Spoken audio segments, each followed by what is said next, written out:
अस्सलाम वालेकुम। खालिद सैफुद्दीन आपके साथ 3 मई की कॉल लेकर बात करेंगे हम मार्केट के बारे में, गुज़रे हुए हफ्ते के बारे में और आने वाले हफ्ते के बारे में। सबसे पहले मेरी मुअद्दबाना गुजारिश है तमाम भाइयों बहनों से कि प्लीज़ फ़ेस मास्क का इस्तेमाल करें, अपने लिए, अपने प्यारों के लिए, अपने आसपास वालों के लिए। पाकिस्तान पे अल्लाह की बड़ी रहमत है कि हमारे हालात निस्बतन बेहतर हैं, मगर उसके बावजूद हमें बहुत शदीद कोशिश करनी होगी कि हम सोशल डिस्टेंसिंग को क़ायम रखें और मास्क का इस्तेमाल ज़रूर करें। बहुत शुक्रिया। अच्छा जनाब, सब में पहले हम जुमे के सेशन को देख लेते हैं। आपके सामने ये चार्ट होगा 100 इंडेक्स का, और आप देख सकते हैं कि मार्केट ऊपर खुलती है, थोड़ा ऊपर जाती है और एक वाज़ेह मौका फ़राहम करती है कि आप शॉर्ट ऑन स्ट्रेंथ करें। मैंने एक अटमोस्ट एरिया बताया था, मेरे ख़्याल में 45,158 या 140 का कुछ था, कि एट द मोस्ट मार्केट वहाँ तक जा सकती है, उससे ऊपर नहीं।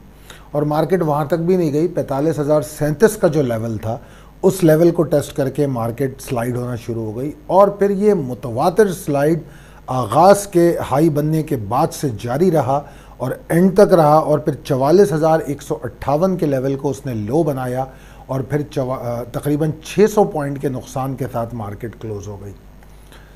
अब थोड़ा सा हम 26 अप्रैल की कॉल को रैप अप कर लेते हैं। जिस तरह मैं कहता हूं कि ये ग्लिम्स जो होते हैं हमारी पिछली कॉल के, वो हेल्पफुल होते हैं अगर आप आदी हैं कि अपनी अकाउंटेबिलिटी करते हुए चलें।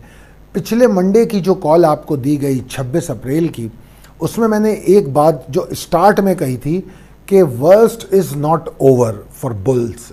ये मेरी पहली लाइन थी, worst is not over for bulls. और फिर मैंने कहा था कि स्टार्टअप सेशन जो है, फर्स्ट एंड लास्ट सेशन थोड़ा स्केरी रहा और बहरहाल रिकवरी के साथ बंद हुई है, तो कुछ उम्मीद रखी जा सकती है थोड़ी बहुत बुल्स एफर्ट करें, मगर ओवरऑल सिचुएशन अच्छी नहीं है। बुल्स को मज़ीद एफर्ट करने की ज़रूरत है इन्वेस्टर का कॉन्फिडेंस रिस्टोर करने के लिए। और फिर मैंने बताया था कि 44,875 के ऊपर मिनिमम ट्रेड करना चाहिए और उसके ऊपर भी ट्रेड करके मार्केट बुलिश नहीं होने वाली। ठीक है, ये तमाम चीज़ें, ये वो बातें बता रहा हूँ आपको जो मैंने 26 तारीख की कॉल में की थी।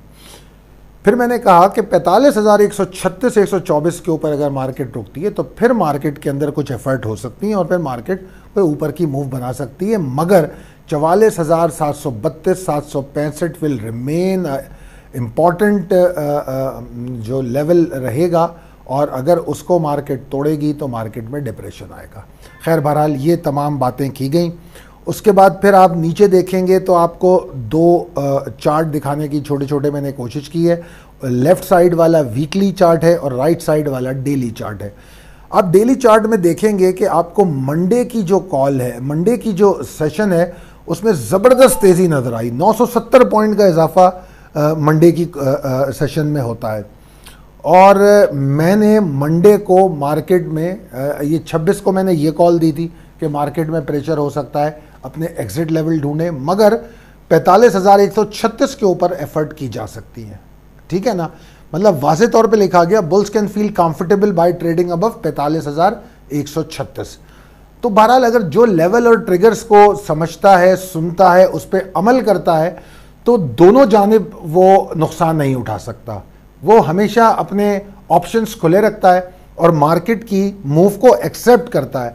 अगर मैं पहले से ये बना के बैठ जाऊं बस मार्केट में मंदी होनी है, बस मार्केट में तेज़ी होनी है, तो फिर क्या होगा? अगर मेरे खिलाफ मार्केट जाती है तो मैं उसे एक्सेप्ट नहीं कर पाऊंगा। उसका नतीजा क्या निकलेगा? मैं उल्टी ट्रेड करूंगा। मार्केट ऊपर जा रही है मैं शॉर्ट करूंगा, मार्केट नीचे जा रही है मैं बाय करूंगा, क्योंकि मेरे जहन में ये होगा। खैर बहरहाल हम चूंकि ट्रिगर बेस्ड आपको समझाने की कोशिश करते हैं तो उसमें ये सब में बड़ा फ़ायदा ये होता है। खैर बहरहाल अब उसके बाद आप देखें तो हमारी जो वीकली क्लोजिंग है वो कोई बहुत ज़्यादा नुकसान के साथ नहीं है, 445 पॉइंट के नुकसान के साथ है। मगर इसमें अहम बात यह है कि अगर आप ये देखें कि मार्केट की मूव कितनी बड़ी थी, 1808 पॉइंट की मूव है टोटल मूव जो है 1808 पॉइंट की है, क्योंकि 1000 पॉइंट मंडे को बढ़ गए, उसके बाद ट्यूसडे को कमोबेश वही हाई रहा, और उसके बाद मार्केट वहां से गिरती गिरती आज उसने 44,158 या 151 का लो बना दिया। तो अब ये टोटल 1808 पॉइंट बन जाते हैं, 1808 पॉइंट हाई से लेकर लो तक। अब अगर मैं फिगर्स पे नज़र डालूं फॉरेन इन्वेस्टमेंट की इन्वेस्टर्स पोर्टफोलियो पे, तो फॉरेन फंड्स की 1 करोड़ 31 लाख की सेलिंग है। और अगर हम मंथली पे चले जाएं, जो अप्रैल का महीना है, तो अलोन अप्रैल का महीना 1 करोड़ 70 लाख की 69 लाख की सेलिंग कर चुके हैं US डॉलर में फॉरेन इन्वेस्टर। और लोकल फंड्स जो हैं उन्होंने इस हफ्ते 1 करोड़ 33 लाख की बाइंग की है, और लोकल इन्वेस्टर ने इस दफ़ा 62 लाख डॉलर की सेलिंग की है। तो ये तो हैं फिगर्स हमारी फॉरेन इन्वेस्टर्स पोर्टफोलियो की। उसके बाद आपके सामने जो स्क्रीन पर हमारा लोगो है, उसके साथ हमारी वेबसाइट का एड्रेस है, जो अभी लॉन्च नहीं हुई, बहुत जल्द ये लॉन्च होने वाली है। और ये मैं आप लोगों को खुशखबरी बता दूं कि कुछ लोग, नए लोग जो हमारे बारे में जानना चाहते हैं, हम उनको वो तमाम तर चीज़ें फराहम करेंगे जब हम अपनी वेबसाइट को लॉन्च करेंगे। इंतज़ार कीजिए, बहुत जल्द हम अपनी वेबसाइट लॉन्च करने जा रहे हैं। अच्छा जनाब, अब हम तो जुमे की हवाले से तो हम देख चुके कि 600 पॉइंट के नुकसान के साथ मार्केट बंद हो गई। अब देखना ये है कि पॉसिबिलिटीज एंड स्ट्रेटजीज क्या हैं एज पर टेक्निकल चार्ट। तो मेरे हिसाब से अगर आप देखें तो सब में पहले आपको एक बात समझनी होगी कि वीकली और डेली दोनों क्लोजिंग किसी तौर पर भी कोई ख़ास बात एक्साइटमेंट रिफ्लेक्ट नहीं करती, सिंपली वो सेलिंग प्रेशर रिफ्लेक्ट करती हैं। तो हमें आने वाले हफ्ते में एहतियात की ज़रूरत है, क्योंकि मार्केट के अंदर प्रेशर नज़र आ रहा है वाज़ेह तौर पे। दूसरी बात ये कि मैं सब में पहले ये समझूंगा कि जब मंडे को मार्केट 900 पॉइंट ऊपर गई थी, तो बहुत से मेरे व्यूअर्स जो थे उन्होंने कमेंट भी किया, मुझे भी लिख कर भेजा कि अरे जी आपने तो कहा था कि मार्केट में तहफ़्फ़ुज़ात हैं और मार्केट तो ऊपर चली गई, 970 पॉइंट ऊपर चली गई। उसके बाद मैंने ट्यूसडे की जब कॉल दी तो मैंने अपनी बात को रिपीट किया, मैंने फिर यही कहा कि एक just one session is not enough to make the market bullish, consistency of bulls required. ये बात मैंने ट्यूसडे की कॉल में आपको फिर याद। और अच्छी बात यह है कि हमारी तमाम कॉलें ऑन रिकॉर्ड मौजूद हैं, उनको देखिए, समझिए, क्योंकि मार्केट को हम जिस तरह समझाने की आपको कोशिश करते हैं, अगर आप उस पर अमल पैरा होते हैं तो अल्हम्दुलिल्लाह आप मार्केट में कोई बड़ा नुकसान नहीं कर सकते, क़तई तौर पे नहीं कर सकते। हर कॉल रिकॉर्ड पे मौजूद है, जिसमें आपको ट्रिगर्स भी बताए गए हैं, स्टॉप लॉसेस भी बताए गए हैं।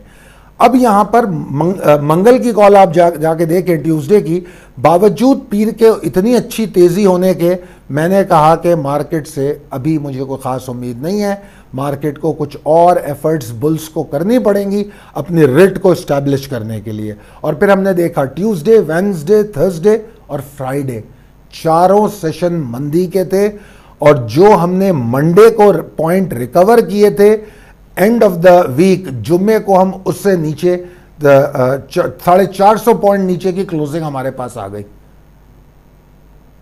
पॉइंट समझ रहे आप? तो कुछ लोग थे जो मंडे की तेजी देख के वो ये कह रहे थे यार हम तो माल ले नहीं पाए, हम तो माल ले नहीं पाए। यार मार्केट कहीं नहीं जाती, मार्केट में यहीं रहना है, जाता हमारा पैसा है। ये बार बार ये बात की मैं याद दहानी कराता हूं कि हमारा पैसा जाता है, मार्केट कहीं नहीं जाती। इंशाल्लाह मार्केट पीर को भी खुलेगी, मार्केट तो खुलेगी, पीर को तो शायद हाँ पीर को खुलेगी मार्केट। तो मार्केट ने तो कहीं नहीं जाना, जाना तो हमारे पैसे ने। शाम को जब ईमेल आएगी तो नेट इक्विटी हमें बता देगी हमारे अकाउंट की हैसियत क्या है, ठीक है ना। तो प्लीज़ इस बात को समझिएगा कि ट्रिगर्स का और लेवल्स का रिस्पेक्ट करें, इन पे अमल दरामद करें, इंशाल्लाह कोई बड़ा नुकसान आपको इस मार्केट में नहीं होगा। खैर बहरहाल आगे चलते हैं। मैं ये समझता हूं कि मेरे फॉलो करने वाले जो फॉलोअर्स और व्यूअर्स मेरे हैं, जिन्होंने मेरी कॉल पे अमल किया वो यकीनी तौर पे बड़ी कंफर्टेबली एग्जिट ले चुके हैं मार्केट से। आई एम प्रीटी श्योर कि आप लोग कंफर्टेबली एग्जिट ले चुके हैं। अब क्या है, बियर्स जो है 43,838 775 को चेस कर रहे हैं। This is going to be the target of the bears for Monday. ठीक है जी, ये मंडे का पहला टारगेट। और ये कैसे अचीव होगा? अगर 44,214 के नीचे मार्केट ट्रेड करेगी तो सिंपल बात हो गई, 44,214 is the stop loss for the new session. अब जो नई पोजीशंस लेना चाह रहे हैं, इंट्राडे पोजीशन हो या जो भी पोजीशन हो, उसके लिए 44,214 is going to be your stop loss. वो उसके नीचे मार्केट ट्रेड करेगी तो 43,838 775 तक जाएगी। ये एक बात हमने समझ ली यहां पर।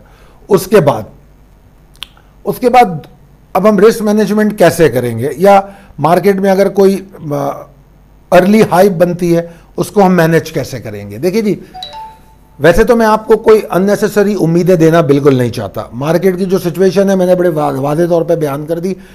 तो 44,214 के नीचे नो लॉन्ग्स पीरियड, बात खत्म हो गई यहां पे। अब आ जाए, क्या हो अगर मार्केट हाइपर मूव के साथ खुले? मुमकिन है खुल जाए, हो सकता है। अगर ऐसा हो तो जनाब उसके लिए हम देखेंगे कि मार्केट में क्या कोई पॉजिटिव फंडामेंटल ट्रिगर मौजूद है। अगर कोई पॉजिटिव फंडामेंटल ट्रिगर होता है तो मार्केट में बेहतरी आ सकती है, और इस वक्त मेरे इल्म में तो ऐसा कोई फंडामेंटल ट्रिगर नहीं है। तो मार्केट इस वक्त टेक्निकली मंदी में है और फंडामेंटली हमारे पास कोई अच्छी खबर नहीं है। तो इसलिए हमको फॉलो करना चाहिए प्रिवेलिंग ट्रेंड को, या जो मौजूदा ट्रेंड है। ठीक है जी। अच्छा, last week continuously exit call मिली है, तो कोई ये नहीं कह सकता कि मैं जुम्मे को निकल नहीं सका, क्योंकि उससे पहले ही एग्जिट कॉलें चल रही थी। आपको भी मैंने बताया, ट्यूसडे को भी मेरा मौक़िफ़ यही था, वेडनेसडे को भी मेरा मौक़िफ़ यही था, जुमेरात को भी यही था और जुम्मे को भी यही था। मैं तो किसी तौर पे भी मार्केट को तेज़ी करार देने पे तैयार नहीं था। ठीक है जी। अच्छा, अब क्या हो कि मुझे तो बुल्स की कोई एफर्ट नज़र नहीं आती, जिस तरह मैंने कह दिया कि फंडामेंटल ट्रिगर हो। दूसरा ये कि जो मिनिमम रिक्वायर्ड लेवल है बुल्स का वो 44,570 546 का है। अगर मार्केट इसके ऊपर सस्टेन करती है तो ठीक है, फिर मार्केट में कुछ एफर्ट हो सकती हैं, और अगर मार्केट इसके ऊपर सस्टेन नहीं करती तो मार्केट में कोई एफर्ट नहीं हो सकती। ठीक है जी, पीरियड अगेन। और बुल्स का जो कंफर्ट जोन डेवलप होता है वो 44,770 735 के ऊपर जाके होता है, जहां कंफर्टेबल हो सकते हैं। उसके लिए sustainability is the key. Just testing that high is not enough कि मार्केट ऐसे जाती है, टेस्ट करके वापस आ जाती है। No, that's not enough. Sustainability ऐसे जाए, इसके ऊपर बाहर निकले, फिर इसके ऊपर ट्रेड करे, टाइम गुजारे, फ्रेश वॉल्यूम जनरेट करे। ये तमाम चीज़ें आपको मेरी वीडियोस में चार्ट पर भी मैंने सस्टेनेबिलिटी के हवाले से समझाने की कोशिश की है, तो वहाँ भी आप देख सकते हैं। तो अगर वहाँ सस्टेन करती है तो फिर ये प्रेशर जो इस वक्त हमारी मार्केट में शदीद किस्म का है ये कम होना शुरू होगा, उसके बगैर कम नहीं होगा।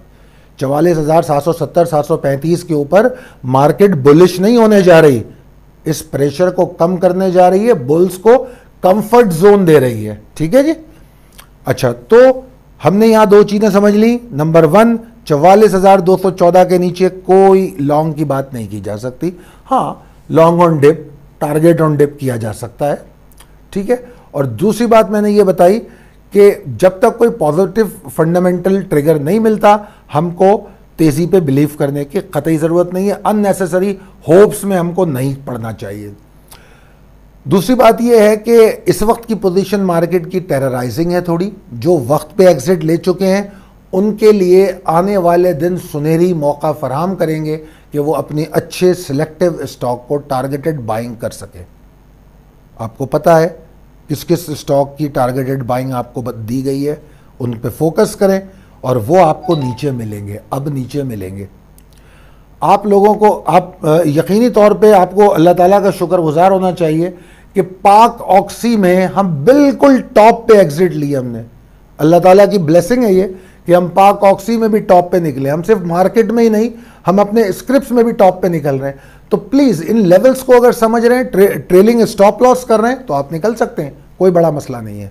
तो जनाब अगर आप इन चीज़ों को समझते हुए ट्रेड करेंगे तो मैं समझता हूं कि मार्केट में, मैं मार्केट से मायूस नहीं हूं, क़तई तौर पे नहीं।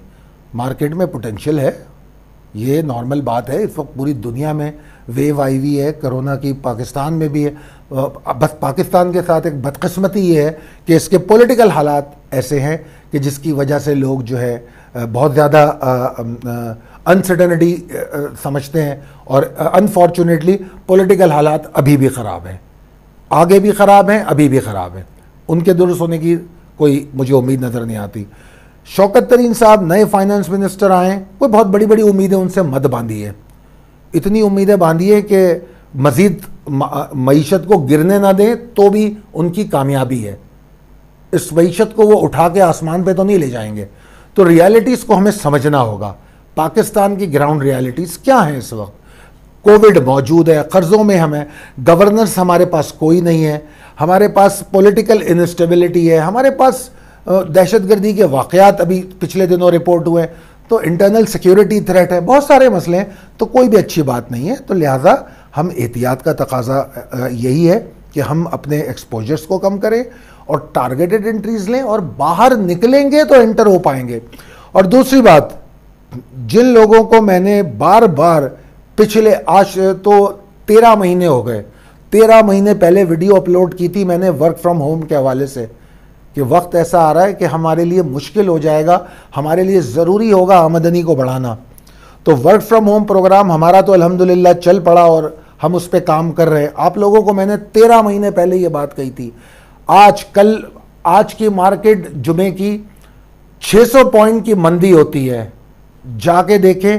आज यूरो की एक लॉट जो कि मेरे ख्याल में 24-28 हज़ार की या 20 हज़ार की है, उस एक लॉट का गेन कितना है? सिर्फ एक लॉट का।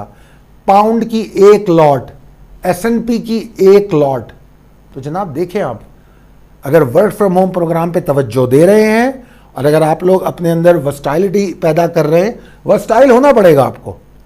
अगर आप प्रोफेशनल ट्रेडर हैं, अगर ये आपकी जरिया आमदन है, तो आपको थोड़ा सा ब्रॉड होना पड़ेगा, वर्सटाइल होना पड़ेगा।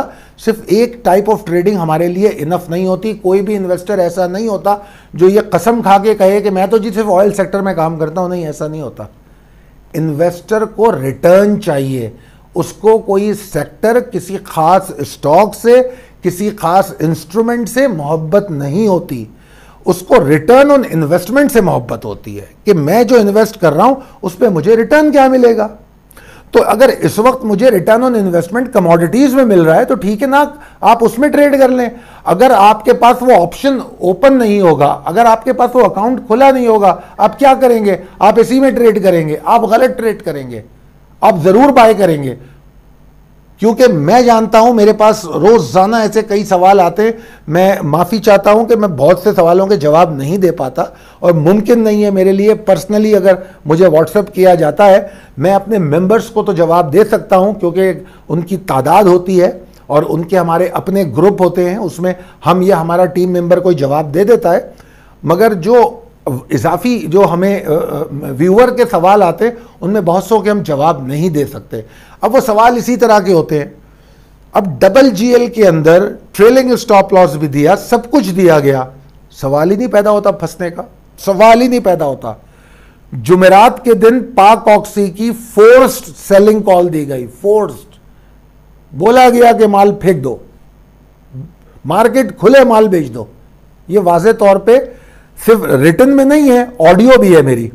तो फिर उसके बाद अगर नहीं बेचेंगे तो क्या होगा? अब बोलेंगे कि यार ये तो नीचे आ गया, 12 रुपए नीचे आ गया, 18 रुपए नीचे आ गया, ऐसा ही होगा। तो इसलिए ये गलतियां उसी वक्त होंगी अगर ऑप्शन होगा। अगर मेरे पास एक दूसरा ऑप्शन मौजूद है, अगर यहाँ मार्केट मंदी में होती है, मैं सर घुमाता हूँ और कमोडिटीज़ की तरफ जाता हूँ, पाकिस्तान मर्केंटाइल एक्सचेंज की तरफ, सिर्फ 1 लाख रुपए से मैं ट्रेड करता हूँ और मैं इतने ही पैसे वहाँ बना लेता हूँ। तो मैं क्या करूँगा? गलतियाँ मेरी कम हो जाएंगी, मैं फिर गलत ट्रेड नहीं करूँगा। तो प्रोफेशनल ट्रेडर बनिए, कोशिश कीजिए कि रिवेंज वाली ट्रेडिंग ना करें। रिवेंज ट्रेडिंग जो है वो बहुत गलत है। अच्छा, एक और खुशखबरी आप लोगों को मैं देना चाहता हूँ इस वीडियो के ज़रिए भी, कि मेरी हमारे एक एनालिस्ट हैं अलवी साहब, जो UK में होते हैं, वो इंटरनेशनल मार्केट्स को देखते हैं, पाकिस्तानी मार्केट को भी देखते हैं। तो उनके साथ एक सिनर्जी फॉर्म कर रहे हैं हम दोनों इस बात पर मुत्तफ़िक हुए हैं कि हम कोई ऐसे प्रोग्राम आप लोगों के लिए लेकर आए यूट्यूब पर जिस पे आप लोगों के सवालात के जवाबात दिए जा सके, आप लोगों के मसाइल के हल पर बात की जा सके। तो इंशाअल्लाह ताला हम हो सकता है इसी वीकेंड पे हम आपको एक प्रोग्राम देंगे, उस प्रोग्राम में पूरी डिटेल भी बताएंगे। तो मैं उम्मीद करता हूं कि आपको प्रोग्राम भी पसंद आएगा और उसमें आपके जितने सवाल आप करना चाहेंगे हम कोशिश करेंगे अपने प्रोग्राम का टॉपिक आपके सवालों पे हो, जो आप चाहते हैं वो आपको दिखाएं और इंशाल्लाह हम पूरी कोशिश करेंगे। तो मैं और अलवी साहब हम दोनों मिलकर ये प्रोग्राम करेंगे और इंशाल्लाह इसी हफ्ते कोशिश करेंगे कि उसको ऑन एयर कर दें, तो फिर आप लोग देख सकेंगे। बहरहाल बहुत शुक्रिया आप लोगों का मुझे सुनने का, देखने का। मेरी कॉल को अपने दोस्तों में, अहबाब में, ग्रुप्स में शेयर कीजिए, हमारे चैनल को सब्सक्राइब कीजिए, हमारे बेल आइकॉन को हिट कीजिए और अपने आप को महफूज रखिए। बहुत शुक्रिया। अल्लाह हाफ़िज़।